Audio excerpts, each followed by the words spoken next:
Hello अस्सलाम वालेकुम दोस्तों, मैं हुसैन लगारी। अॼु पाण हिते मौजूदु आहियूं पाकिस्तान जे आइन जे हवाले सां डिस्कशन ते। अॼु जेको मौज़ू आहे उहो आहे origin of law and the constitution of Pakistan. यानी जेका लॉ आहे उनजी शुरूआति कीअं थी, उनजी ओरिजिन कीअं थी, ऐं जेको पाकिस्तान जो आइन आहे उहो छा आहे, उहो छा थो ॿुधाए असांखे। सो पाकिस्तान जे आइन जे हवाले सां ई सम्झो त इंट्रोडक्टरी लेक्चर आहे। इनमें पाण खे ख़बर पवंदी त आइन सेल्फ छा हूंदो आहे ऐं पाकिस्तान जो आइन छा थो चवे। So we will start by a question, what is constitution, आइन छा आहे। ओके, हाणे चवंदा आइन जी डेफिनेशन ते या जेका आइन जी वसफ़ आहे उन ते पाण चवंदा। A constitution is primarily a set of rules and principles specifying how a country should be governed, how power is distributed and controlled, and what rights.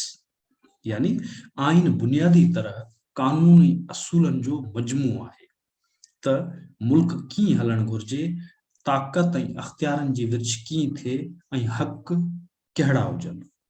यानी आइन अहिड़ो मुसवदो आहे या कानूनी असूलनि जो अहिड़ो मजमू आहे जंहिंमें इहो तय थिए थो त मुल्क खे कीअं हलणो आहे। उन जा जेके मुख़्तलिफ़ खाता हूंदा आहिनि, जेके डिपार्टमेंट्स हूंदा आहिनि, जेके उन जा ऑर्गन्स हूंदा आहिनि, उन्हनि खे कहिड़ा अख़्तियार हूंदा आहिनि, ऐं जेको पूरो ताक़त जो सिरिश्तो आहे, जेको पावर स्ट्रक्चर आहे, उहो कीअं ठहियलु हूंदो आहे, पावर कीअं डिस्ट्रीब्यूट थियल हूंदो आहे, ऐं सभिनी जेके स्टेक होल्डर्स आहिनि या जेके भाङे भाईवार आहिनि समाज में रहंदड़ जेके माण्हू आहिनि, उन्हनि जा कहिड़ा राइट्स आहिनि, उनजा कहिड़ा अख़्तियार आहिनि। यानी राइट्स ऐं रेस्पॉन्सिबिलिटीज़ तय थियल हूंदियूं आहिनि आइन में इदारनि जूं, ऐं उन सां गॾु लाॻापियल जेके बि समाज में रहंदड़ माण्हू आहिनि उन्हनि जूं, ऐं उन जे बुनियाद ते ई स्टेट जेको आहे हलाई वेंदी आहे, जेका रियासत आहे उहा हलाई वेंदी आहे उन आइन जे मुसवदे जे बुनियाद ते या उन आइन जे डॉक्यूमेंट जे बुनियाद ते। हाणे आइन जी इब्तिदा कीअं थी, ओरिजिन कीअं थी, उन ते पाण ॻाल्हायूं था। Earliest non example of code of justice is found in Mesopotamia, where Sumerian king Urkan-Ginah of Lagash issued a law in 2300 BC. हाणे मेसोपोटेमिया जो तव्हांखे ॿुधायो वञे आहे किथे, मेसोपोटेमिया मौजूदा जेको इराक़ आहे उन जे इलाइक़े में इहा पूरी हिकिड़ी सम्झो सिविलाइज़ेशन हुई, ऐं उन इलाइक़े में अॼु मुंहिंजा आसार मौजूदु आहिनि, ऐं क़दीम तरीन जेके सिविलाइज़ेशन्स हुयूं उन्हनि मां हिकु ॻणी थी वञे मेसोपोटेमिया। जे क़दीम तरीन दुनिया जूं सिविलाइज़ेशन्स हुयूं, जीअं इंडस वैली सिविलाइज़ेशन आहे, इजिप्शियन सिविलाइज़ेशन आहे, या एशियन जेका चाइनीज़ सिविलाइज़ेशन आहे, इहे पुराणियूं क़दीम तरीन सिविलाइज़ेशन्स हुयूं। मेसोपोटेमिया उन्हनि में हिकु हुई। त मेसोपोटेमिया जो हिकिड़ो किंग हुयो, जंहिं हिकिड़ो ईअं सम्झो त कोड ॾिनो हुयो, हिकिड़ो जस्टिस जो ऐं इंसाफ़ जो हिकिड़ो कोड ॾिनो हुयो, जेको बिल्कुलु शुरूआति सम्झो थो वञे, कानून जी शुरूआति जेके पाण चई सघूं था। Perhaps the earliest prototype for a law of government, this document itself has not yet been discovered. However, it is known that it allowed some rights to his citizens. For example, it is known that it relieved tax for widows and orphans and protected the poor from the usury of the rich. उनखां पोइ ॿियो example असां ॾिसूं था, why the oldest such document still known to exist seem to be the Code of Ur या नमू of Ur 2050 BC। उर हिकिड़ो शहर हुयो, इहो पिणु मेसोपोटेमिया जो शहर हुयो, उन में इहो मिसाल असांखे मिले थो। Some of the better known ancient law codes includes the Code of Lipid Ishtar of Isin, the Code of Hammurabi of Babylonia, the Hittite Code, the Assyrian Code, and the Mosaic Law. हाणे इहे बिल्कुलु शुरूआती examples आहिनि कानूननि जा, ऐं उनमें घणा तणा जेके मिलनि था उहे मेसोपोटेमिया जी जेका सिविलाइज़ेशन आहे उनमें मिलनि था। जेके मेसोपोटेमिया जेके शहर हुया, क़दीम शहर हुया, उर्ब उन्हनि में हिकिड़ो शहर हुयो, बेबीलोन बि हिकिड़ो शहर हुयो, उते जो उन्हनि जा जेके बादशाह हूंदा हुआ या उन्हनि जा जेके किंग्स हूंदा हुआ उहे इन्हनि कोर्ट्स खे तरतीब ॾींदड़ हुया या इहे उहे हुकुमनामा जारी कंदड़ हुया जिन मां या असांखे ख़बर पवे थी त उन्हनि बिल्कुलु पुराणे ज़माने में शुरूआती जेके राइट्स आहिनि उहे माण्हुनि खे ॾिना। उनखां ॿियो असांखे एग्ज़ाम्पल मिले थो ओरिजिन ऑफ ह्यूमन राइट्स जो the decrees Cyrus the Great made on human rights were inscribed in the Akkadian language on a baked clay cylinder. He freed the slaves, declared that all people had the right to choose their own religion, and established racial equality. Cyrus the great के human rights जो बिल्कुलु origin आहे उन में Cyrus खे तमामु अहमियत हासिल आहे, उनखे अहमियत ॾिनी थी वञे। इन जे बारे में इहो मशहूरु आहे त जॾहिं बेबलियन में जूस जॾहिं स्लेव्स तौरु हुया त उन्हनि खे पिणु जेको आहे साइरस अची करे आज़ादी ॾिनी हुई ऐं उन्हनि खे पंहिंजे मुल्क वतन वापसि वञण जी पिणु इजाज़त ॾिनी हुई। त उन कारण हिन खे बिल्कुलु पुराणे ज़माने में लॻभॻि 5-6 सदी BC में ऐं सम्झो त हज़रत ईसा जे ॼमण खां 500-600 साल अॻु में जॾहिं साइरस हुयो त उन ज़माने में हिन अची करे इहे सम्झो त ह्यूमन राइट्स खे इंट्रोड्यूस करायो त माण्हुनि जा के राइट थींदा आहिनि। ऐं साइरस जेको हुयो उहो पर्शिया जो किंग हो। जॾहिं उन अची करे मेसोपोटेमिया ते कब्ज़ो कयो, बेबलियन ते कब्ज़ो कयो त उन बेबलियन में मौजूदु जेके स्लेव्स हुया उन्हनि खे आज़ादु कयो। न त अॻु में इहे छा थींदो, जंहिं बि इलाइक़े में को किंग वञी करे अटैक कंदो, को हमलो कंदो, उते जा जेके माण्हू हूंदा हुया उहे सम्झो त वार प्रिज़नर्स हूंदा हुया ऐं उन्हनि खे बाद में स्लेव ठाहियो वेंदो हो। पर साइरस इहा शुरूआति कई त जंहिं पंहिंजनि प्रिज़नर्स खे आज़ादु कयो ऐं जेके अॻु में मौजूदु जेके स्लेव्स हुया उन्हनि खे पिणु आज़ादु कयो त उन कारण हिन खे तमामु अहमियत हासिल आहे तारीख़ में ऐं उनखे ह्यूमन राइट्स जी शुरूआति कंदड़ या बिल्कुलु शुरूआति कंदड़नि में ॻणियो थो वञे। हाणे ही तव्हांजे आॾो जेके क़दीम एग्ज़ाम्पल्स आहिनि उन्हनि जूं हिते पिक्स मौजूदु आहिनि। सिलेंडर आहिनि जेके मिट्टी ते बिल्कुलु कच्ची मिट्टी ते लिखी करे उनखे पोइ पचाए ई क़दीम ज़माने में जेको आहे उन्हनि अखरनि खे, उन्हनि लॉस खे या उन्हनि पंहिंजनि डिक्रीज़ खे, पंहिंजनि हुकुमनामनि खे महफ़ूज़ कयो वेंदो। छाकाणि उन ज़माने में अञा ताईं काग़ज़ न ठहियो हुयो, न वरी ॿिया कहिड़ा तरीक़ा हुया जंहिंजे ज़रिए पंहिंजनि हुकुमनामनि खे बादशाह जेके महफ़ूज़ करे सघनि। उन कारण ॿ तरीक़ा हूंदा, हिकु त पथरनि ते घड़ाई करे लिखाई करे लिखियो वेंदो हो, ॿियो तरीक़ो इहो हूंदो हो त मिट्टी ते जेको आहे पंहिंजा बादशाह जेके आहिनि उहे हुकुमनामा लिखी करे उनखे जीअं पाण वटि पोट्री आहे जी ठिकर खे पचायो थो वञे, मिट्टी खे पचाए करे ठिकर ठाहियो थो वञे, उन तरीक़े सां मिट्टी खे पचाए करे उन्हनि सिलेंडर्स खे या उन्हनि डिक्रीज़ खे पंहिंजनि हुकुमनामनि खे महफ़ूज़ कयो वेंदो। ही उन जा कुझु एग्ज़ाम्पल्स आहिनि। हाणे पहिरियों हिते जी एग्ज़ाम्पल ॾियण लाइ त the code of Lipit Ishtar 5th Sumerian king of the first dynasty of Isin Mesopotamia जो। उनखां पोइ असांखे जेको साइरस द ग्रेट जो जेको सिलेंडर मिले थो अञा ताईं महफ़ूज़ आहे, उनमें उनजो डिक्रीज़ या उन्हनि जा हुकुमनामा लिखियल आहिनि।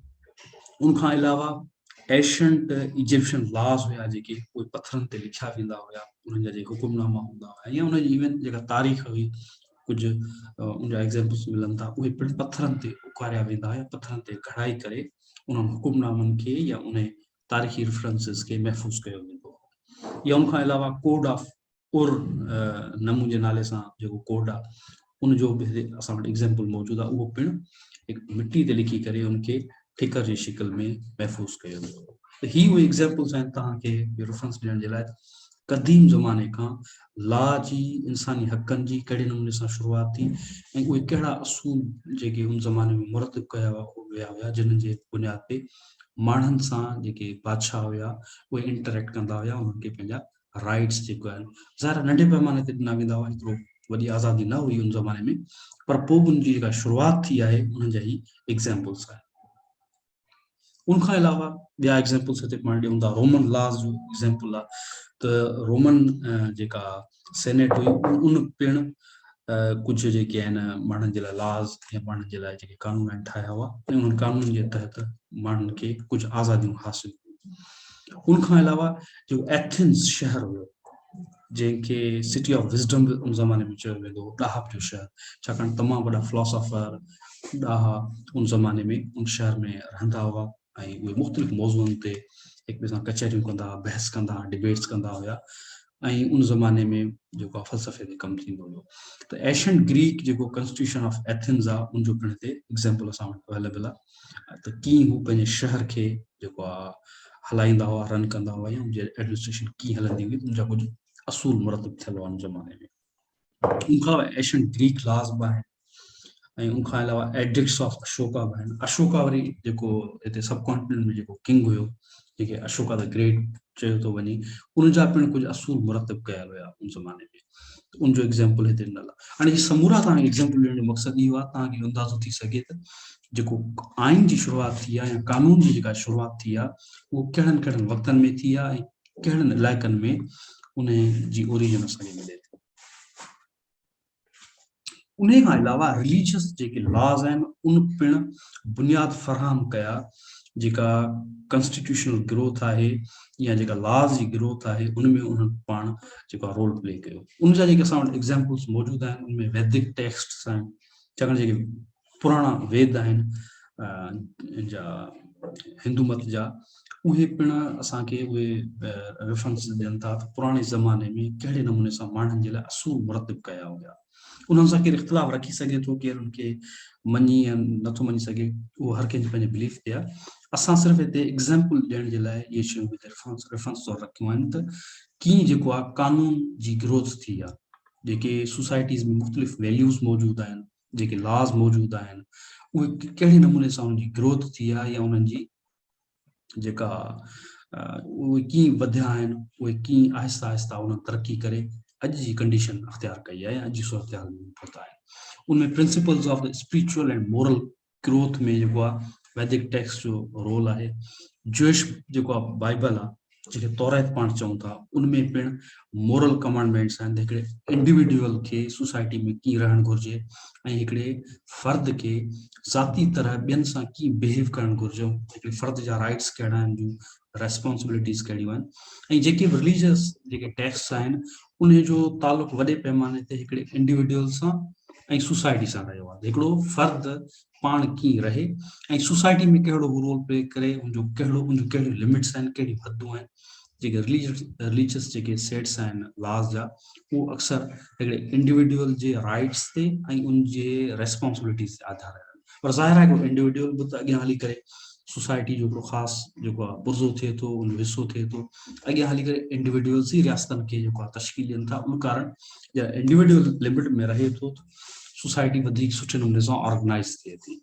त जेके रिलीजियस टेक्स्ट आहिनि उहे असांखे मोरल वैल्यूज़ सेखारीनि था, मोरल जेके रूल्स आहिनि, लॉज आहिनि, उहे तरतीब ॾियनि था ऐं उन जे बुनियाद ते माण्हू पंहिंजी जेका मोरल गुडनेस आहे या बहितरी आहे उन तरफ़ वधे थो। उनखां अलावा बुद्धिस्ट टेक्स्ट आहिनि, उहे पर्सनली स्पिरिचुअल गाइडेंस जे लाइ आहे। उनखां अलावा क्रिश्चियन बाइबल आहे, उहो मोरल गाइडेंस जे लाइ। Quran and other Islamic text, हाणे क़ुरान जी वरी हिकिड़ी ख़ासियत इहा आहे ॿियनि मज़हबनि खां त क़ुरान अञा वधीक सोशल आहे as compared to other religions जे। ॿिया जेके तव्हां टेक्स्ट मिलंदा उन्हनि जो सॼो जेको दारोमदार आहे उहो इंडिविजुअल ते ऐं स्पिरिचुअल जेका माण्हू जी ग्रोथ आहे उन ते आहे। क़ुरान न सिर्फ़ु स्पिरिचुअल ऐं माण्हू जी जेका ज़ाती आहे लिमिट आहे उन ते ॻाल्हाए थो, पर उनखां अलावा उनखां वधीक सोशल माण्हू जो बिहेवियर कहिड़ो हुजणु घुरिजे उन ते पिण ॻाल्हाए थो, उनखे पिण डिस्क्राइब करे थो अञा हिकिड़ो क़दम अॻियां वधी करे। त उनमें जेको क़ुरान जी जेका गाइडेंस आहे उहा पर्सनल बि आहे, स्पिरिचुअल बि आहे ऐं सोशल गाइडेंस पिण आहे। उनखां अलावा ॿिया काफ़ी फोक टेक्स्ट आहिनि एशिया जे मुख़्तलिफ़ रिलीजन्स जा, उहे पिण मौजूदु आहिनि। उन्हनि जो जेको मक़सदु रहियो आहे ज़्यादातर पर्सनल एंड स्पिरिचुअल गाइडेंस ते रहियो आहे। उनखां अलावा ॿिया जेके एग्ज़ाम्पल्स आहिनि लॉज जा, उन ते पाण हिते ॻाल्हायूं था। ॿिया कहिड़ा लॉज जा जेके एग्ज़ाम्पल्स रहिया आहिनि त कहिड़े नमूने सां, छो त लॉ पाण सोसाइटी सां गॾु ग्रोथ कई आहे, माण्हू सां गॾु ग्रोथ कई आहे। उनमें सभिनि खां पहिरीं अचे थो त German Visigoth code of Euric 471 AD। उनखां पोइ अचे थो lex Burgundian codes of German and for Romans. ऐं उनखां पोइ अचे थो the Pactus Alamannorum and the Salic law of France. अहिड़ा ॿिया काफ़ी सारा एग्जाम्पल्स मौजूद आहिनि। Edictum Rothari of the Lombards, ऐं उनखां अलावा आहे द लेग्स विज़गोथ्रम 654 AD। उनखां वरी ॿियो अचे थो द लेग्स अलाम नोरम 730 यानी कि 730 AD जो। ॿियो आहे द लेग्स फ्रीसोनम 785 AD। ॿिया बि अचनि था, मिसाल तौर पाण चऊं था the code of Ethelbert of Kent 602। उनखां अलावा द कॉन्स्टिट्यूशन ऑफ मदीना सईफतुल मदीना पिण अचे थो 622 AD में। ऐं उनखां पोइ the Doom book code of laws for England 893। उनखां पोइ अचे थो द वेल्श लॉ 1950 में। ऐं उनखां पोइ द परवादा ऑफ यरूशलम उहा 1054 में। उनखां अलावा England Henrys proclamation of the charter of liberties 1100 AD में अचे थो। ऐं उनखां पोइ अचे थो नोमो कैनन ऑफ सेंट सावा सर्बियन कॉन्स्टिट्यूशन 1219 में अचे थो। ही उहे एग्जाम्पल्स ॾिनल आहिनि त कहिड़े नमूने सां मुख़्तलिफ़ रियासतनि में मुख़्तलिफ़ इलाइक़नि में माण्हुनि ट्राई कयो आहे, कोशिशि कई आहे अञा वधीक आइन खे या पंहिंजे कानून खे बहितर करण जी। एशिया में जेको पहिरियों असां वटि एग्जाम्पल मिले थो उहो मिले थो जापान में। पहिरियों एशिया में जेको हिकिड़ो ऑर्गेनाइज़ जेको कॉन्स्टिट्यूशन ठहियो आहे उहो जापान में ठहियो आहे। उनखे 17 आर्टिकल कॉन्स्टिट्यूशन पिणु चयो थो वञे, जेको 604 AD में ठहियो वियो हो। ऐं reportedly Prince Shotoku is an early example of constitution in Asian political history, influenced by the Buddhist teachings. The document focuses more on social morality than on institutions of government, and remains as a notable early attempt at a government constitution. छाकाणि शुरूआत में ये कोन हूंदो हुयो त एॾियूं रियासतूं organise न हूंदियूं, हुन जा के डिपार्टमेंट्स एॾा ऑर्गेनाइज़ न हूंदा हुआ। उन कारण बुनियादी जेके असांखे कानून जा मिसाल मिलनि था या आइन जा मिसाल मिलनि था, उन्हनि जो सॼो ज़ोर हिकिड़े इंडिविजुअल ते रहियो आहे ऐं उनजी मोरालिटी ते रहियो आहे। जेको फ़र्द कहिड़े नमूने सां पंहिंजो रोल प्ले करे सघे थो समाज में, सोसाइटी में, ऐं उनजूं कहिड़ियूं लिमिट्स आहिनि, उनजा हक़ कहिड़ा आहिनि, उनजा अख़्तियार कहिड़ा आहिनि, ऐं हू स्पिरिचुअली कीअं बेटर पंहिंजे पाण खे बहितर करे सघे थो। सॼो ज़ोर उन ते रहियो आहे। पर उनखां पोइ अॻियां हली करे जीअं वधीक सोसाइटी ऑर्गेनाइज़ थींदी वई त अञा वधीक ऑर्गेनाइज़ड असांखे एग्जाम्पल्स मिलनि था कानून जा ऐं आइन जा। ॿियो असांखे हिते एग्जाम्पल जेको मिले थो उहो आहे the constitution of San Marino. The constitution of San Marino is the world's oldest active written constitution having been established in 1600 AD। San Marino जो क़दीम ये समझो त कॉन्स्टिट्यूशन जो अञा ताईं एक्टिव आहे, अञा ताईं उनखे कतब आंदो थो वञे। The government gave binding force to a compilation of statute written by Camillo Bonelli covering the institutions and practices of Sammarinese government and justice at that time. It was written in Latin and contained in 6 books। 6 किताबनि में कानून खे लिखियो वियो हुयो ऐं लिखियो वियो हो कैमिलो बोनेली जे हथां। ऐं इहो जेको आहे 1600 AD खां इन जी शुरूआत थी, इहो लिखी करे कंप्लीट कयो वियो ऐं उनखे बुनियाद ठाहियो वियो उन्हनि जी गवर्नेंस जे लाइ। जेके डिपार्टमेंट्स हुया उन्हनि जा, उन्हनि जे लाइ कीअं हलंदा, कहिड़े नमूने सां उन्हनि जी रियासत हलंदी, सैन मेरिनो जी। हाणे पाकिस्तान में जेका कॉन्स्टिट्यूशनल डेवलपमेंट आहे उन ते थोरो पाण अचूं था, ॻाल्हायूं था त जॾहिं खां पाकिस्तान ठहियो आहे उनखां वठी करे हेसी ताईं जेके मुख़्तलिफ़ आइन ईंदा रहिया आहिनि, जेके तजुर्बा थींदा रहिया आहिनि, उते पाण थोरो हिते ॻाल्हायूं था।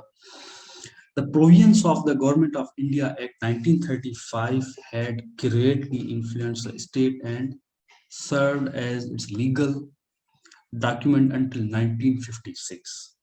In 1950, Prime Minister Liaquat Ali Khan authored the first annex that would pay a path to the drafting of the constitution. Elected in 1947, the first Constituent Assembly drafted and adopted its first constitution in 1956. हालांकि इहो वॾो अरसो आहे, 9 साल लॻी विया हिकिड़े constitution जे document ठाहिण में. Pakistan became independent of the United Kingdom in 1947, but remained a British dominion like Canada and Australia until 1956. Under Section 8 of the Indian Independence Act 1947, the Government of India Act 1935, which certain adaptations served as a working constitution of Pakistan. And इहो वरी तव्हां कहाणी ॿुधायूं था, all India जेका मुस्लिम league आहे तमामु वॾी मुखालिफ़ हुई 1935 जे इंडियन एक्ट जी, तमामु वॾी मुखालिफ़ हुई. ऐं उन्हनि चयो त इहो अहिड़ो एक्ट आहे जेको मुसलमान खे सप्रेस थो करे, मुसलमान जो दुश्मन एक्ट आहे. पर उन ई एक्ट खे बाद में पाकिस्तान जे या सम्झो त वर्किंग कॉन्स्टिट्यूशन तौरु करतब आंदो वियो ऐं 9 सालनि ताईं उन कॉन्स्टिट्यूशन ते कमु कयो. All India Muslim League was most active critic of Indian Act 1935 because of strong center. After the establishment, Pakistan, it ignored the resolution of Pakistan and organized state affairs on the basis of Indian Act 1935. And यह हिकिड़ी वॾी सितम ज़रीफ़ी आहे त जंहिं act जी मुस्लिम league वॾे मां वॾी क्रिटिक हुई, वॾे मां वॾी मुखालिफ़ हुई, उन एक्ट खे एज वर्किंग कॉन्स्टिट्यूशन पाकिस्तान जे वर्किंग कॉन्स्टिट्यूशन तौर करतब आंदो वियो, इस्तेमालु कयो वियो. उन्हनि जो वॾे में वॾो एतिराज़ इहो हुयो मुस्लिम लीग जो इहो सेंट्रिक आहे, यानी मज़बूत मर्कज़ खे रिप्रेज़ेंट थो करे इहो एक्ट, उन करे असां मुखालिफ़ आहियूं. पर जॾहिं पाकिस्तान ठहियो त 40 वारी करारदाद खे साइड ते रखी करे, उनखे इग्नोर करे, इन्हें वरी 1935 वारे एक्ट ते सॼा अफेयर्स हलाया, सॼा जेको आहे मामला इन्हें ते हलाया विया. जो रीज़न छा हुयो त 52% जी जेका पॉपुलेशन हुई बंगाल जी, उन खे पोइ ते धिकणो हुयो. जेकॾहिं हिकिड़ो फेडरेटिंग यूनिट्स खे बराबरी जा हक़ ॾेई करे जेकॾहिं को आइन ठाहियो वञे हा त फ़ाइदो कंहिंजो थियणो हो, अक्सरियती इलाइक़े जो थियणो हो, ऐं उहो बंगाल जेको 52% पॉपुलेशन हुयो ईस्ट ऐं वेस्ट पाकिस्तान खे मिलाए करे. ऐं ज़ाहिर पंजाब जी डोमिनेंस न थिए हा, ऐं पंजाब जी डोमिनेंस जो हिकिड़ो ई तरीक़ो हुयो त हिकिड़ो स्ट्रॉन्ग सेंटर वारो जेको आइन मुसविदो करतब आणिजे, तॾहिं ई बंगाल खे पोइ ते धिके बि सघिया उहे. ऐं उन्हनि ईअं ई कयो, बंगाल खे पोइ ते धिकण जे लाइ, उन्हनि जा जेके उन्हनि जी हक़ तलफ़ी करण जे लाइ ऐं उन जा जेके राइट्स आहिनि उनखे वायोलेट करण जे लाइ उन्हनि हिकिड़ो स्ट्रॉन्ग सेंटर वारो जेको डॉक्यूमेंट हुयो इंडियन एक्ट 1935 वारो, उनखे करतब आंदो instead of developing a separate constitution. बहरहाल वरी उनखां पोइ 1956 में जेको कॉन्स्टिट्यूशन आयो उहो पिणु एॾो को अहिड़ो कोन हुयो जेको सूबनि खे हक़ ॾे. हाणे अचूं था कॉन्स्टिट्यूशन्स ते. पहिरियों जो एग्ज़ाम्पल असांखे जेको ठहियल कॉन्स्टिट्यूशन जो मिले थो उहो आहे constitution of 1956. The Constitution of 1956 was the fundamental law of Pakistan from March 1956 until the 1958 Pakistani Qawmiyat. It was the first constitution adopted by independent Pakistan. There were 234 articles, 13 parts, and 6 schedules. यानी schedule 5 होता. हाणे इन जी ॼमार केतिरी हुई? सिर्फ़ 2 साल. 2 साल in constitution ते कमु कयूं, पोइ ॾिठूं ही त जेको असांजी जेका डोमिनेंस आहे उहा त एंश्योर थिए ई कोन पई. इंसान पंजाबी जेका डोमिनेशन आहे उहा त थिए ई कोन पई एंश्योर. उन करे पोइ उन्हनि छा कयो, वरी रिवर्स गियर हणी करे, मार्शल हणाए करे 1958 में उन आइन खे ई मुअतल करे छॾियो. वरी उनखां पोइ ॿियो तजुर्बो थियो, Constitution of 1962. The Constitution of 1962 was the fundamental law of Islamic Republic of Pakistan from 8 June 1962 until martial law was declared in 26 March 1969. The Constitution contained 250 articles divided into 12 parts and 3 schedules. ऐं हिन constitution जी ॼमार 7 साल हुई। 7 सालनि खां पोइ वरी मुअतल थी वियो, छाकाणि वरी मार्शल लॉ लॻी वियो। द कॉन्स्टिट्यूशन ऑफ 1973 उन खां पोइ जेको एग्ज़ाम्पल असांखे मिले थो उहो 1973 जो जेको आइन आहे, जेको हींअर बि क़ाबिल अमल आहे ऐं हींअर बि जंहिं ते अमल थिए थो, जेको लागू थियल आहे हींअर। The constitution of 1973 was developed in the government of Z.A. Bhutto, Zulfikar Ali Bhutto, and it was approved by the parliament on 10th April and ratified on 14th August 1973. It has 12 parts, 280 articles and 5 schedules. It has been amended several times in Zia regime and Musharraf government.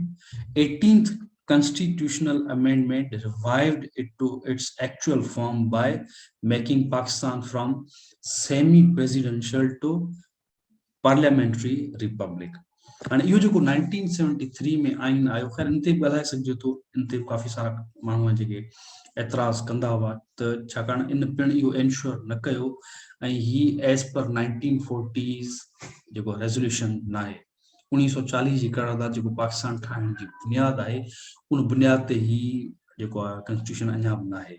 पर उन बावजूद इहा हिकिड़ी कोशिश हुई पाकिस्तान खे हिकिड़ो organised document ॾियण जी, उन हिसाब सां इनखे जेको आहे अहमियत हासिल आहे, छाकाणि इन खां अॻु में जेके बि आइनी मुसवदा हुआ या त उन ते अमल कोन थींदो या उन्हनि जी एज ई घटि हूंदी, वरी मार्शल लॻी वेंदी हुई।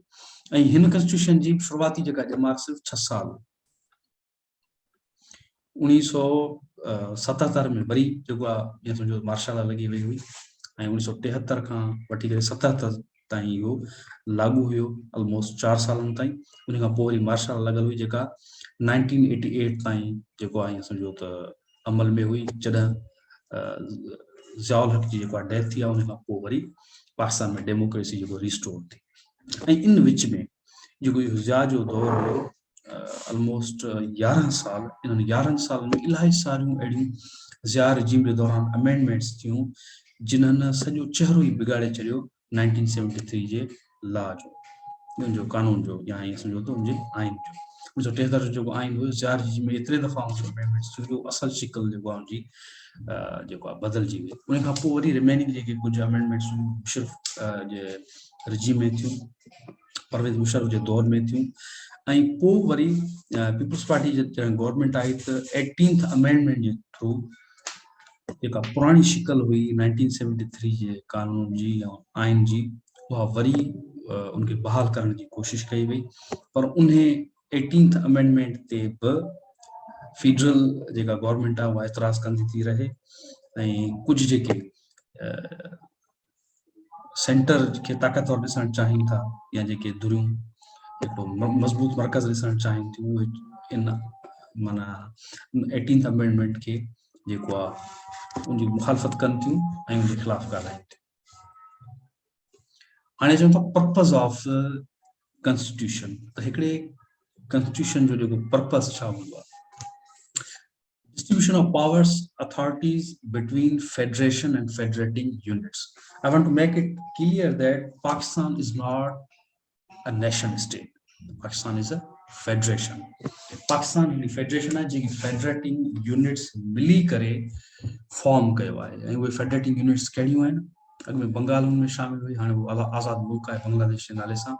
हाणे जेके रिमेनिंग फेडरेटिंग यूनिट्स आहिनि उनमें सिंध आहे, पंजाब आहे, खैबर पख्तूनख्वा आहे ऐं बलोचिस्तान। इहे उहे फेडरेटिंग यूनिट्स आहिनि जिन्हनि मिली करे पंहिंजे राज़बे सां पाकिस्तान जो हिसो थियूं ऐं उन्हनि मिली करे पाकिस्तान खे तश्कील ॾिनो। पाकिस्तान अलहदा सां अलॻि को नेशनल स्टेट न आहे। पाकिस्तान हिकिड़ो एग्रीमेंट आहे इन्हनि फेडरेटिंग यूनिट्स जे विच में, इहे गॾु रहणु चाहिनि थियूं, पाकिस्तान खे क़ाइमु रखणु चाहिनि थियूं, उन करे पाकिस्तान जो वजूद आहे। उन करे इन ॻाल्हि खे सम्झणु घुरिजे त आइनी तौर ते, कानूनी तौर ते पाकिस्तान हिकिड़ी फेडरेशन आहे। ऐं फेडरेशन कहिड़ी? जेके फेडरेटिंग यूनिट्स आहिनि पाकिस्तान जा, उन्हनि मिली करे हिकिड़ो मुआहिदो कयो आहे, लीगल एग्रीमेंट कयो आहे, ऐं उहो लीगल एग्रीमेंट जे बुनियाद ते पाकिस्तान तश्कील में आयो ऐं पाकिस्तान ठहियो। It provides principles for political system. Constitution political system जे लाइ प्रिंसिपल्स या ये समझो असूल फराहम करे थो। It defines relation between people and state. आइन जो ॿियो पर्पस कहिड़ो हूंदो आहे, रियासत ऐं फर्द जे विच में जेको ताल्लुक आहे उनखे डिफाइन करे थो। उन ताल्लुक जी नेचर कहिड़ी आहे, उन ताल्लुक जा बुनियाद कहिड़ा आहिनि, इहे शयूं डिफाइन थियनि थियूं थ्रू कॉन्स्टिट्यूशन। उनखां पोइ it sets rule of direct election of candidates from constituencies. ही उहे रूल्स फराहम करे थो या उहे बुनियाद फराहम करे थो, उहे क़ाइदा कानून ॾिए थो कहिड़े नमूने सां जेके कैंडिडेट्स आहिनि पंहिंजनि हल्कनि मां कंस्टिट्यूएंसीज मां खटी करे पावर में अची सघनि था। There are two houses of parliament and in कानून जे तहत या पाकिस्तान जे आइन जे तहत ॿ assemblies आहिनि। There are two houses of parliament, National Assembly and Senate. उनखां पोइ it defines three branches, pillars of government: executive branch, legislature and judiciary. टे पिलर्स जेके असां सॾंदा आहियूं हिकिड़ी रियासत जा, हे टे उहे पिलर्स जेके आहिनि रियासत जा ही कानून या ही आइन ठाहे थो। पहिरीं आहे एग्जीक्यूटिव ब्रांच, जंहिंमें समूरा इंतज़ामिया जा इदारा अची था वञनि। जेको बि इंतज़ाम हले थो मुल्क जो, जेको कारोबार हले थो, उहो एग्जीक्यूटिव ब्रांच जे थ्रू हले थो। उनमें गवर्नमेंट अची थी वञे, गवर्नमेंट जा समूरा डिपार्टमेंट्स अची था वञनि, रियासती इदारा अची था वञनि। ये समूरा छा में शामिल आहिनि? एग्जीक्यूटिव ब्रांच में। उनखां पोइ आहे लेजिस्लेचर। उन में ॿ असांजूं जेके असेंबलीज़ आहिनि उहे लेजिस्लेचर में अची थी वञनि, नेशनल असेंबली एंड सेनेट। टियों जेको ऑर्गन आहे स्टेट जो, उहो आहे जुडिशरी। जुडिशरी समूरो जेको मुल्क आहे उन जेको कानून जो निज़ाम आहे उनखे एग्जीक्यूट करे थो, उन कानून जे निज़ाम खे हलाए थो। इहो थर्ड ऑर्गन आहे। ऐं इन्हनि टिनी ऑर्गन्स जा कहिड़ा अख्तियार आहिनि, कहिड़ियूं रेस्पॉन्सिबिलिटीज़ आहिनि, ये समूरियूं डिफाइन थियल हूंदियूं आहिनि कॉन्स्टिट्यूशन में। ऐं 1973 जो जेको आइन आहे, जेको कॉन्स्टिट्यूशन आहे, इन में ये समूरियूं शयूं डिफाइन थियल आहिनि, ये समूरियूं शयूं डिस्कस थियल आहिनि। उनखां पोइ ॿियो कमु कहिड़ो हूंदो आहे कॉन्स्टिट्यूशन जो? It ensures basic human rights of all citizens and protection of minorities. ॿियो जो इहो कमु हूंदो आहे जेके बि माण्हू रहनि था इन रियासत में, इन रियासत जा जेके बि शहरी आहिनि, भले खणी उहे कुझु अहिड़ा माण्हू असां वटि रहंदड़ हूंदा आहिनि जेके शहरी न हूंदा आहिनि, जेके जॉब जे पर्पज़ सां या ॿिनि कंहिं पर्पज़ जे हिसाब सां, या मिसाल तौरु काफ़ी डेलीगेशन्स हिते आयल हूंदा आहिनि, रहंदड़ हूंदा आहिनि, डिप्लोमेटिक डेलीगेशन्स हूंदा आहिनि जेके उहे बि रहंदड़ हूंदा आहिनि। त समूरा जेके रहंदड़ माण्हू आहिनि उन्हनि जा बुनियादी इंसानी जेके हक़ आहिनि उहो ही जेको आइन आहे उहो इंश्योर करे थो। ऐं जेके माइनॉरिटीज़ रहनि थियूं, जेके ईअं सम्झो त अक़लियती बिरादरियूं आहिनि या जेके अक़लियत में माण्हू रहनि था, उन्हनि जे हक़नि जी पिणु ही ज़मानत ॾिए थो, विदाउट एनी डिस्क्रिमिनेशन, बग़ैर कंहिं फ़र्क़ जे। आइनी तौर ते, कानूनी तौर ते पाकिस्तान में रहंदड़ समूरा माण्हू जेके आहिनि उन्हनि जा बुनियादी इंसानी हक़ हिकु जहिड़ा आहिनि, उनमें फ़र्क़ु न हुजणु घुरिजे। पर जॾहिं फ़र्क़ु थिए थो, इहो असांजो पंहिंजो हिकिड़ो फॉल्ट आहे, माण्हुनि जो फॉल्ट हूंदो आहे। ऐं कॾहिं कॾहिं कुझु रियासती इदारा पिणु फ़र्क़ु कनि था, जेको न थियणु घुरिजे। आइन जे बुनियाद ते, आइन जे तहत, कानून जे तहत पाकिस्तान जा समूरा शहरी साॻिया हक़ रखनि था। ऐं पाकिस्तान में रहंदड़ जेके समूरा माण्हू आहिनि उन्हनि जा बुनियादी इंसानी हक़ साॻा आहे। थी सघे थो हिकिड़े सिटीज़न जा ऐं ॿिए जेको सिटीज़न न आहे, ॿियो हिकिड़ो रहंदड़ माण्हू आहे, उन्हनि जा जेके पॉलिटिकल राइट्स आहिनि उहे साॻिया न हुजनि, पर इंसानी हक़ समूरनि माण्हुनि जा साॻिया हूंदा आहिनि। हाणे चऊं था जेको फर्स्ट आर्टिकल आहे पाकिस्तान जे कॉन्स्टिट्यूशन जो, छाकाणि हिन जेको प्रेज़ेंटेशन जो पर्पज़ आहे उहो इहो ई आहे त असां इहो सम्झी सघूं त पाकिस्तान जो आइन छा आहे। ही हिकिड़े क़िस्म जो ये सम्झो इंट्रोडक्शन आहे पाकिस्तान जे आइन जो। उन करे असांजे कुझु आर्टिकल्स ते ॻाल्हाईंदासीं। जेको फर्स्ट आर्टिकल ऑफ कॉन्स्टिट्यूशन आहे उन ते पाणी ॻाल्हाईंदा।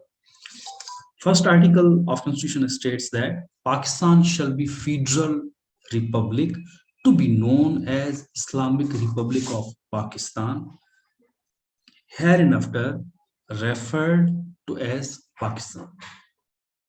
It should be clear that Pakistan is not a nation state, rather it's a federal republic. यानी पाकिस्तान हिकिड़ी फेडरेशन आहे एज पर कॉन्स्टिट्यूशन ऑफ पाकिस्तान. पाकिस्तान जे आइन जे तहत पाकिस्तान हिकिड़ी फेडरेशन आहे. फेडरेशन तॾहिं जनम वठंदी आहे जॾहिं हुनजा फेडरेटिंग यूनिट्स पाण में इल्हाक करे हिक ॿिए सां राज़ी थी करे इहो तय कनि असां रियासतूं पाण में मिली करे हिकिड़ी फेडरेशन ठाहियूं था या हिकिड़ो ईअं सम्झो त फेडरेटिंग यूनिट्स जो हिकिड़ो मजमूओ ठाहियूं था ऐं उन मजमूए जो नालो आहे Pakistan as per Constitution of Pakistan. The territories of Pakistan shall be comprise A. the provinces of Balochistan, Khyber Pakhtunkhwa, the Punjab and Sindh. And he territories मिली करे पाकिस्तान के तश्कील ॾियनि थियूं या पाकिस्तान खे ठाहिनि थियूं.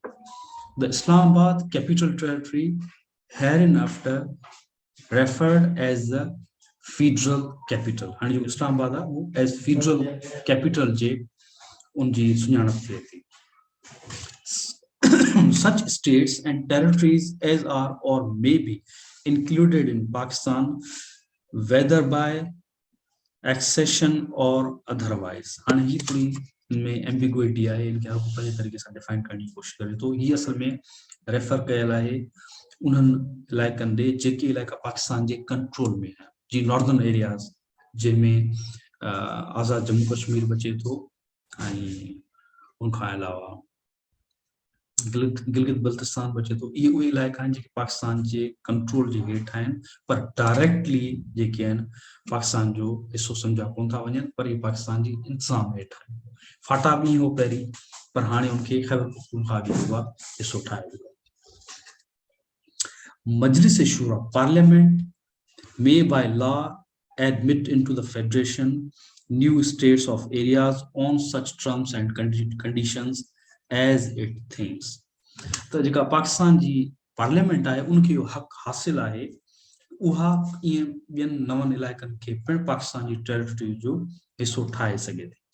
जेकॾहिं पाकिस्तान जी पार्लियामेंट को बिल या को या सम्झो त रेज़ोल्यूशन पास करे थी पाकिस्तान में को ॿियो नओं इलाइक़ो शामिल थी सघे थो पर डायरेक्टली शामिल न थी सघे.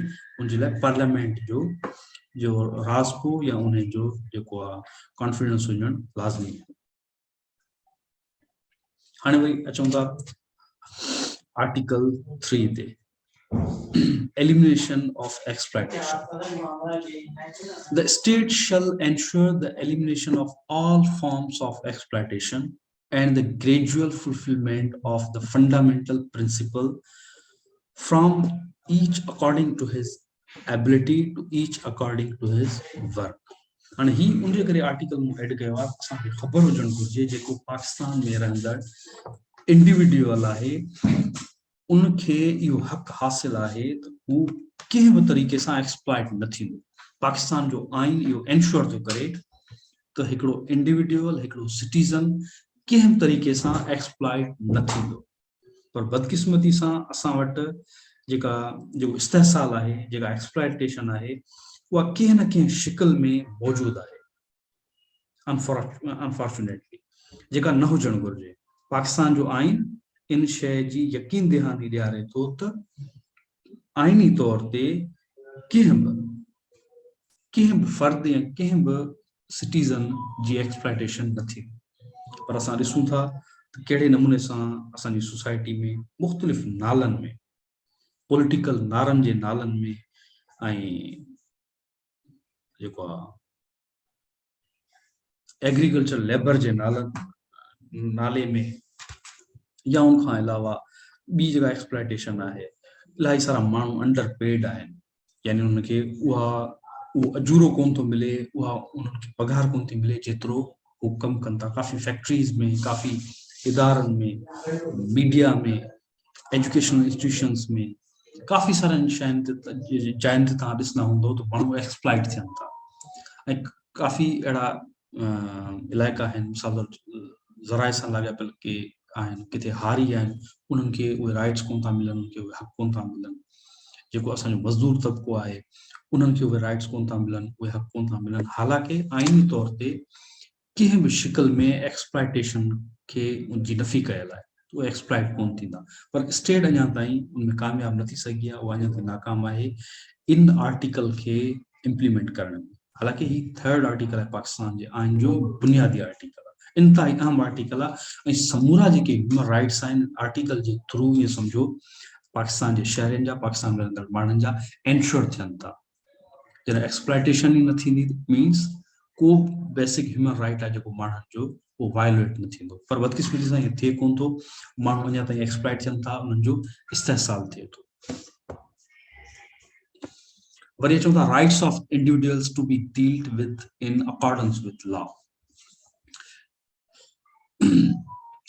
To enjoy the protection of law and to be treated in accordance with law is inalienable right of every citizen wherever he may be and of every other person of the time being within Pakistan। यानी जेको बुनियादी जेको right आहे माण्हुनि जो उहो आहे सभिनी माण्हुनि खे कानून जे तहत उन्हनि सां वर्ताव कयो वेंदो या उन्हनि सां जेको ट्रीटमेंट हूंदो उहो कानून जे तहत। पर बदकिस्मती सां इहा शइ बि असां वटि कोन थी थिए, कानून जे तहत माण्हुनि सां जेको आहे वर्ताव कोन थो वञे। काफ़ी सारा अहिड़ा एक्ट थियनि था, काफ़ी सारा अहिड़ा अमल थियनि था जेके बियॉन्ड लिमिट्स ऑफ लॉ हूंदा आहिनि, यानी कि कानूनी हदनि खे ओरांगे करे माण्हू या कुझु इदारा फर्दनि सां, पाकिस्तान जी सिटीज़न सां, माण्हुनि सां जेको रवैयो अपनाइनि था जेको कानून जे उबतड़ हूंदो आहे या कानून खां ओरांगे। उनखां पोइ in particular no action detrimental to life, liberty, body, reputation, or property of any person shall be taken except in accordance with law. No person shall be prevented from or be hindered in doing that which is not prohibited by law, and no person shall be compelled to do that which the law does not require him to do। And he well defined आहे जेको human right त कंहिं बि फर्द, कंहिं बि माण्हू जी life, उनजी आज़ादी, उनजे जिस्म या उनजी रेपुटेशन, उनजी प्रॉपर्टी जे ख़िलाफ़ को बि अहिड़ो अमल न कयो वेंदो जेको कानून जे मुताबिक़ न आहे या कानून जे ख़िलाफ़ आहे या कानून खां ओरांगियल आहे। न वरी कंहिं फर्द खे, कंहिं फर्द खे या कंहिं माण्हू खे इहो मजबूर कयो वेंदो त कानून खां हटी करे को अमल करे या उनखे मजबूर कयो वञे तो अहिड़ो अमल करे जो कानून जे मुताबिक़ न हुजे। पर बदकिस्मती सां असां वटि मुख़्तलिफ़ नालनि में माण्हुनि जा जेके हक़ आहिनि उहे ग़सब कया था वञनि। बुनियादी जेका उनजी आज़ादी आहे उहा ग़सब उहा कई थी वञे। इलाही सारा माण्हू असां वटि ॾिसंदा हूंदो जेलनि में पिया आहिनि ऐं उनजो कानूनी हक़ आहे त उनखे लॉयर जेको प्रोवाइड थिए ऐं कानूनी उनजी जेको आहे दाद फरियाद थिए, पर सालनि जा साल उहे जेलनि पिया सड़ंदा आहिनि, केरु उनजो पुछण वारो न हूंदो आहे। काफ़ी सारा माण्हू जेके आहिनि कानून खां मथां माना जेके आहिनि अमल करे उन्हनि खे जेको आहे खयों थो वञे या उन्हनि खे गिरफ़्तार कयो थो वञे या उन्हनि खे टॉर्चर कयो थो वञे जंहिंजी कानून का बि इजाज़त कोन थो। कंहिं बि माण्हू जे ख़िलाफ़ कंहिंखे बि का शिकायत आहे त हू कानून जे तहत उन सां ट्रीटमेंट थियणु घुरिजे। पर थिए ईअं थो त कंहिंजे ख़िलाफ़ कंहिंखे का शिकायत हूंदी आहे त हू पाण कानून हथ में खणी ऐं पंहिंजे तौर ते फ़ैसिला करणु शुरू करे थो। उनमें काफ़ी फ़र्द बि आहिनि ऐं उनमें कुझु इदारा बि इन्वॉल्व आहिनि जेके कानून खां मथां थी करे फ़ैसिला कनि था। हालांकि इहो पाकिस्तान जे आइन जे ख़िलाफ़ आहे। हर फर्द खे इहो आइनी हक़ हासिल आहे त उन सां जेको ट्रीटमेंट थिए उहे कानून जे तहत थिए।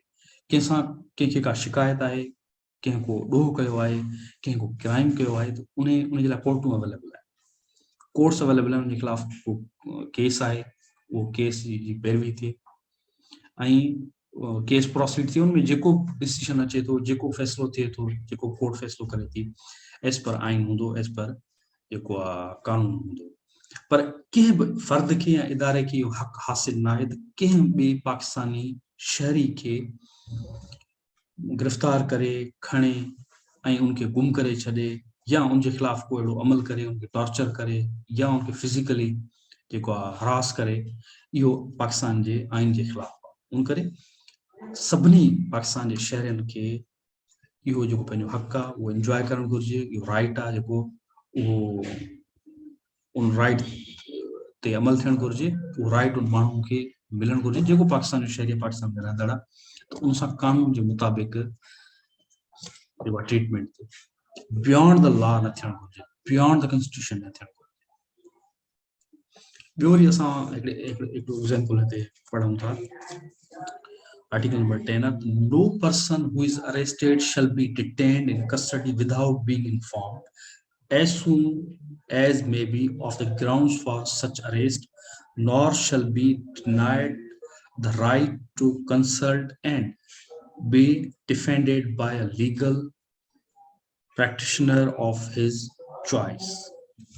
या साॻी ॻाल्हि जेका मूं करे वरिती त कंहिं बि फ़र्द खे को माण्हू को फ़र्द को इदारो पंहिंजी कस्टडी में बग़ैर इंफॉर्म करण जी नथो रखी सघे। उनजो तरीक़ेकार इहो आहे, तव्हां कंहिंखे अरेस्ट कयो था, इंफॉर्म कयो कोर्ट खे, court has to decide, court खे डिसाइड करणो आहे त उहो गिल्टी आहे या न। जेकर उहो गिल्टी आहे ऐं उहो जेको अक्यूज़्ड आहे उनजे ख़िलाफ़ को अहिड़ो सबूत मिले थो, उनजे ख़िलाफ़ कोर्ट जी कार्रवाई थिए थी, उनजे ख़िलाफ़ जेको बि डिसीजन अचे थो उहा जेका कोर्ट उनजे ख़िलाफ़ करे सघे थी। पर को फ़र्द या को इदारो अदालत खां अलावा, जुडिशरी खां अलावा इहो डिसाइड करण जो अख्तियार नथो रखे केरु जेको अक्यूज़्ड आहे उहो वाकई गिल्टी आहे। पर असां वटि थिए छा थो, असां वटि कंहिं बि माण्हू जे ख़िलाफ़ का ॻाल्हि उथी सभिनि खां पहिरीं मीडिया ट्रायल शुरू थी वञे। मीडिया पाण डिसाइड थी करे वठे त हीअ गिल्टी आहे ऐं उनजे ख़िलाफ़ अहिड़ा लफ़्ज़ अहिड़ी ॿोली इस्तेमालु कई थी वञे जो कोर्ट जे डिसीजन खां अॻु में ई माण्हुनि जी इहा परसेप्शन जुड़ी वेंदी आहे त फलाणो माण्हू गिल्टी आहे, जेको इंतिहाई ग़लति अमल आहे, जेको आइन जे ख़िलाफ़ आहे, जेको कानून जे ख़िलाफ़ आहे। कंहिं बि फ़र्द जे ख़िलाफ़ का शिकायत आहे उनजी वेरिफिकेशन कोर्ट मां थियणु घुरिजे। आइन जे मुताबिक़ आइन इहो ई चवे थो। को फ़र्द को इदारो इहो नथो डिसाइड करे सघे त फलां माण्हू, जुडिशरी खां अलावा को ॿियो अहिड़ो फ़र्द या इदारो नथो डिसाइड करे सघे त फलां माण्हू जेको आहे उहो ॾोहारी आहे या जेको अक्यूज़्ड आहे उहो गिल्टी आहे। उनखां पोइ ॿियो हिते क्लाज़ आहे आर्टिकल 10 जो त every person who is arrested and detained इन custody shall be produced before a magistrate within a period of 24 hours of such arrest, excluding the time necessary for the journey from the place of arrest to the court of the nearest magistrate, and no such person shall be detained in custody beyond said period without the authority of a magistrate. उहा साॻी ॻाल्हि त magistrate जी authority खां अलावा या हुनजे हुकुमनामे खां अलावा कंहिं बि माण्हू खे 24 कलाकनि खां वधीक बग़ैर इजाज़त जे कस्टडी में नथो रखी सघे। उहो मैजिस्ट्रेट को जेका आहे कोर्ट डिसाइड कंदी त आया उन माण्हू खे कस्टडी में रखणो आहे या न। उनखां पोइ बि जेको पीरियड शुरू थिए थो जुडिशियल कस्टडी जो शुरू थिए थो। जेकॾहिं को अहिड़ो केस आहे जंहिंमें जेको अक्यूज़्ड आहे उहो इहो शक कयो थो वञे त इहो हलियो वेंदो या आउट ऑफ रीच हलियो वेंदो या भॼी वेंदो या मफ़रूर थी वेंदो या मिसाल तौरु ग़ाइब थी वेंदो, उन शक जे बुनियाद ते पोइ बाद में कोर्ट डिसाइड कंदी आहे त हिनखे जुडिशियल कस्टडी में रखणो आहे जेसीं ताईं उन अक्यूज़ जे ख़िलाफ़ जेको आहे ट्रायल थिए थो। जॾहिं ट्रायल कंक्लूड थियो उन खां कोर्ट डिसाइड कंदी त आया ही गिल्टी आहे या गिल्टी न आहे। जेकॾहिं गिल्टी हूंदो उनखे कोर्ट सज़ा ॾींदी, जेका बि सज़ा ॾे। जेकॾहिं गिल्टी न आहे त उहो फ्री आहे। पर असां वटि महीननि जा महीना, सालनि जा साल जेके अक्यूज़्ड आहिनि उहे ग़ाइब हूंदा आहिनि। एॾी वॾी बदकिस्मती आहे असांजे माण्हुनि जी। ठीकु आहे, कंहिं माण्हू जे ख़िलाफ़ तव्हांखे कहिड़ो बि केस आहे, कहिड़ो बि उनजे ख़िलाफ़ को जुर्म कयो आहे, कहिड़ो बि ॾोह कयो आहे, उनखे प्रोड्यूस कयो, उनखे कोर्ट जे आॾो आणियो, कोर्ट उनखे भले फाही ते चाढ़े छॾे, कोर्ट डिसाइड करे। पर कंहिं फ़र्द खे या कंहिं इदारे खे इहो हक़ हासिल न आहे त के ॿिए कंहिं पाकिस्तानी शहरी, पाकिस्तान में रहंदड़ शहरी खे ईअं हू डिटेन करे, ईअं हू अरेस्ट करे ग़ाइब करे। इहो पाकिस्तान जे आइन जे ख़िलाफ़ आहे, बुनियादी इंसानी हक़नि जे ख़िलाफ़। ठीकु आहे, को क्रिटिक आहे, को मुखालिफ़ आहे, को तव्हांजी मुखालफ़त करे थो, उनजो राइट आहे पाकिस्तान जे आइन जे मुताबिक़ मुखालफ़त करे सघे थो। हा, हू को क्राइम करे थो, हू को अहिड़ो अटैक करे थो, को हमलो करे थो, उनखां पोइ तव्हां उनखे गिरफ़्तार करे पोइ कोर्ट जा ॾो आणे। कोर्ट भले उनखे जका सज़ा ॾिए थी, सॼी उमिरि उनखे बंदि करे छॾे, उनखे फाही ते चाढ़े छॾे, कोर्ट खे डिसाइड करणो आहे।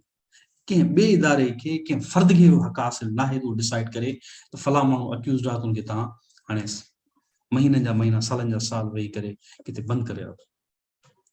इहो कंहिं बि जुडिशरी खां अलावा ॿिए कंहिं बि माण्हू खे या फ़र्द खे हक़ हासिल नाहे। ऐं इहो असां माण्हुनि खे, पाकिस्तान जे शहरियुनि खे, सभिनी खे पंहिंजो जेको इहो राइट आहे इहो मालूम हुजणु घुरिजे।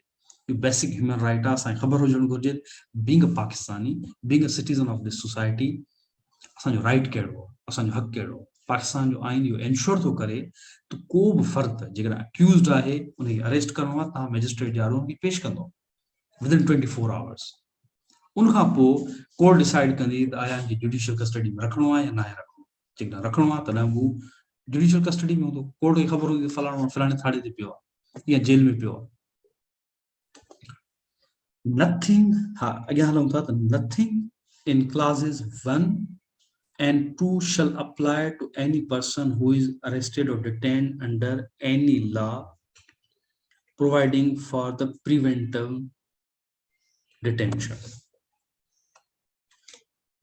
उनखां पोइ अचे थी एक्स्ट्रा जुडिशियल किलिंग। इहो मसलो बि तमामु घणो रहियो आहे, तमामु वॾे पैमाने ते रहियो आहे, छो त पाकिस्तान में हिकिड़ो इशू रहियो आहे, उहो रहियो आहे टेररिज्म जो, दहशतगर्दी जो। उन मसइले जे करे पाकिस्तान जे काफ़ी सारनि इलाइक़नि में कुझु अहिड़ा अमल थिया आहिनि, कुझु अहिड़ा एक्ट्स थिया आहिनि जेके जेको आहे आम माण्हुनि जे ख़िलाफ़ हुया, जिन आम माण्हू शहीद थिया, क़तल थिया। उन करे उन जी रिटेलिएशन में कुझु अहिड़ा एक्ट थिया जिन खे असां एक्स्ट्रा जुडिशियल किलिंग्स चऊं था। पर असां वटि एक्स्ट्रा उन अम्ब्रेला में, उन ईअं सम्झो त नारे जे हेठि वरी कुझु फ़र्दनि, कुझु माण्हुनि, कुझु इदारनि कुझु अहिड़ा अमल बि कया जेके बिल्कुलु ग़लति हुया। कुझु अहिड़ा अक्यूज़ड हुया जिन्हनि ते को साबित कोन थियल हुयो ॾोह, उन्हनि खे बि क़तल कयो वियो, उन्हनि खे बि डिटेन कयो वियो, जेको अमल इंतिहाई ग़लति हुयो। त हिते इहा शइ क्लियर कंदा हलूं त एक्स्ट्रा जेका जुडिशियल किलिंग आहे उहा क्राइम आहे, it's crime, it's against constitution and loss, it's attack against judicial system, it's against basic human rights, it's against integrity of state. ज़ाहिर आहे हिकिड़ो माण्हू आहे जंहिंखे बग़ैर कोर्ट में आणण जी सिर्फ़ु तव्हां उन ते इल्ज़ाम हयो थी मुखालिफ़ आहे, तव्हांजी ॿुधे कोन थो, तव्हांजी मञे कोन थो, ऐं इन इल्ज़ाम जे बुनियाद ते जेकॾहिं कंहिं माण्हू खे केरु क़तल करे छॾे त तव्हां सोचो त हुनजी फैमिली, हुनजी कम्युनिटी क़तल करण वारे जे बारे में छा सोचींदी। उनजो जेकॾहिं फ़र्द क़तल थी वञे, कंहिंजो पीउ क़तल थी वञे, कंहिंजी जेको आहे कंहिंजो भाउ क़तल थी वञे, कंहिंजो पुटु क़तल थी वञे, कंहिंजो सौटु क़तल थी वञे, त छा उनखां पोइ उहो तव्हांजे लाइ फ्रेंडली हूंदो क़तल करण वारे जे लाइ? ऐं वरी क़तल करण वारो मज़हब जे नाले में क़तल करे, मुल्क जे नाले में क़तल करे, त तव्हां सोचो त क़तल थियण वारे जा जेके फैमिली मेंबर्स आहिनि पोइ उहे मज़हब जे बारे में, मुल्क जे बारे में छा सोचींदा? छा उनजा ख़्याल फ्रेंडली हूंदा? कतई न, उहे मुखालिफ़त ते लही ईंदा। ऐं इहो थियो बि आहे, बार बार थियो आहे। जेका एक्स्ट्रा जुडिशियल किलिंग आहे उन जा नतीजा के सुठा न निकिता आहिनि। ठीकु आहे, हिकिड़ो फ़र्द क़तल थी वियो जंहिंजे ख़िलाफ़ तव्हांखे शिकायत हुई, जंहिंजे ख़िलाफ़ को साबित थियल ॾोह बि कोन, उन खां पोइ उन जा जेके फैमिली मेंबर्स आहिनि, जेका कम्युनिटी आहे, उन में उन जहिड़ा घणा पैदा थी सघनि था पोइ। हिन ते केरु सोचे थो? तव्हां हिकिड़े खे क़तल कयो, उन खां पोइ 10 अहिड़ा पैदा थींदा जेके उन जहिड़े ख़्यालनि जहिड़ा हूंदा। थी सघे थो उहे तव्हांजा मुखालिफ़ हुजनि ऐं हिकिड़ो क़दम अॻियां वधियल हुजे, छो त अॻु में जेको मुखालिफ़ हुनजो त को पंहिंजो क़तल कोन थियल हुयो। पर हाणे जेके ॿिया आहिनि उनजो त पंहिंजो क़तल थियल आहे, उन्हनि वटि हिकिड़ो वैलिड रीज़न मौजूदु आहे तव्हांजी मुखालिफ़त करण जो। उन करे एक्स्ट्रा जुडिशियल किलिंग आइन जे ख़िलाफ़ आहे, कानून जे ख़िलाफ़ आहे, जुडिशियल सिस्टम जे ख़िलाफ़ आहे, बेसिक ह्यूमन राइट्स जे ख़िलाफ़ आहे, लॉजिक जे ख़िलाफ़ आहे। को सियाणो माण्हू ईअं न कंदो। ऐं उनखां अलावा स्टेट जी इंटीग्रिटी जे ख़िलाफ़ आहे। जंहिं स्टेट जे नाले में जेकॾहिं को अहिड़ो कुदो अमल करे थो, ईअं सम्झो त उहो ख़ुदि स्टेट जो पाण दुश्मन आहे जेको उन स्टेट जे नाले में करे थो। असां मिसाल तौर उन्हनि माण्हुनि जी मुखालफ़त कंदा आहियूं जेके इस्लाम जे नाले में दहशतगर्दी कनि था। असां पाण उन्हनि खे इस्लाम जो दुश्मन चवंदा आहियूं जेके इस्लाम जे नाले में कंहिं बेगुनाह खे क़तल कनि। त मुल्क जे नाले में जेकॾहिं केरु माण्हू बेगुनाह खे क़तल करे थो, छा उहो मुल्क जो सॼण थियो? ज़ाहिर आहे उहो दुश्मन थियो। उन मुखालिफ़ खां वधीक मुल्क जो दुश्मन थियो जेको पाकिस्तान जी हिमायत जे नाले में पंहिंजे मुल्क जे नाले में कंहिं बेगुनाह खे क़तल करे ऐं एक्स्ट्रा जुडिशियल किलिंग करे। उन करे कंहिं बि माण्हू जे ख़िलाफ़ को बि एतिराज़ हुजणु घुरिजे, जेकॾहिं आहे को एतिराज़, जेकॾहिं उहो मुखालिफ़ आहे, उन पहिरीं ॻाल्हि त उन मुखालिफ़त खे ॿुधणु घुरिजे, हुन सां ॻाल्हाइणु घुरिजे, अदा कहिड़ी तोखे तकलीफ़ आहे, छो मुखालिफ़ आहे। उनखां पोइ जेकॾहिं उन मुखालिफ़त तव्हां भला न बि ॿुधो था, उनखे कोर्ट में पेश कयो। कोर्ट डिसाइड कंदी त आया उनजो फ़ैसिलो छा थिया। पर कंहिंखे कानून खां मथां उथी करे क़तल करणु, इहो कानून जे ख़िलाफ़ आहे, जिन तव्हां ॿुधायो त ह्यूमन राइट्स जे ख़िलाफ़ आहे, पाकिस्तान जी जेका फेडरल इंटीग्रिटी आहे उनजे ख़िलाफ़ आहे। It's wrong on the basis of all moral, religious and social laws and values. हाणे अचूं था त कहिड़ी इम्प्रूवमेंट जी ज़रूरत आहे। दुनिया में का बि शइ अहिड़ी न आहे जेका असां अञा वधीक इम्प्रूव न करे सघूं। वक़्त सां गॾु हर शइ में इम्प्रूवमेंट जी ज़रूरत हूंदी आहे। पाकिस्तान जो आइन उहो आहे जेको शुरू खां ई इम्प्रूवमेंट जी हुनमें ज़रूरत हुई, छाकाणि उहो ठही हुई पाकिस्तान जे करारदाद जे मुताबिक़ न आहे। पाकिस्तान जी जेका 40 जी करारदाद आहे उनजे बुनियाद ते आइन ठहियल ई कोन्हे, उन करे शुरू खां ई हिन में इम्प्रूवमेंट जी ज़रूरत आहे ऐं मौजूदु आहे। What we need to improve in context of laws and constitution. The Constitution of Pakistan should be on the basis of Pakistan Resolution 1940. We must be clear, असांखे क्लियर हुजणु घुरिजे, जेको पाकिस्तान जो आइन आहे उहो पाकिस्तान जे रेज़ोल्यूशन जे मुताबिक़ हुजणु घुरिजे, छाकाणि इहो ई उहो रेज़ोल्यूशन आहे जेको पाकिस्तान ठाहिण जो बुनियादु हो।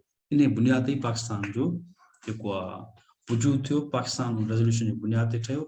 तो ज़ाहिर आहे पाकिस्तान जा जेके कानून आहिनि, आइन आहे, उहो उन रेज़ोल्यूशन जे बुनियाद ते हूंदा।